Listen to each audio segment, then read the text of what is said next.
Hey guys, what's up? It's your camera boy Jonah, and I need to be a little bit quiet because everybody's sleeping in the house. But today I want to show you how you can easily add your logo or your watermark to your pictures in Lightroom. So let's jump into the computer and let's do it. Alright, so we're here in Lightroom, and let's say you want to add a watermark or a logo for like an event or something. Then you just go to Edit Watermarks. You choose graphic.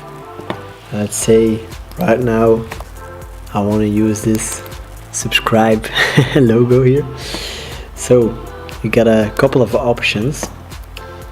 Here you can adjust the opacity. To show you guys a little bit better, we'll make it first bigger. The opacity adjusts, let's say, the transparency of the image you use as a logo. So as you can see, the lower I go, the more transparent it becomes. But let's just keep it like this at 100. And here you have three options: proportional, fit, fill. This is fit, fits the edges. This is fill, fills the whole image, let's say. So I wouldn't suggest any of this. I would suggest proportional and choosing a size which will make the person see the logo but doesn't disrupt the image too much, because I think it's really important that the main focus still remains on the picture. So let's say I want to give this a 10.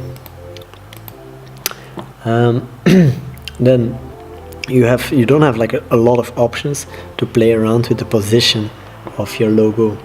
So here you can see you can add it in the top corner, in the middle, at the top of the image, the center, and like if it's in the center you can't even play with like the horizontal and the vertical inset.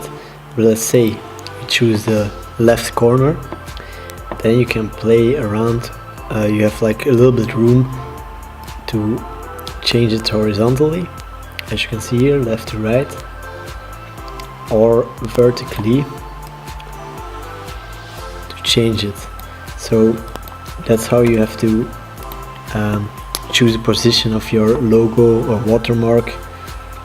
Most of the time I like to keep mine here in the middle and just small, so because it remains the most focus on the image, I think, and it's just a subtle way of showing the logo of your event, or if you want to have your own watermark there.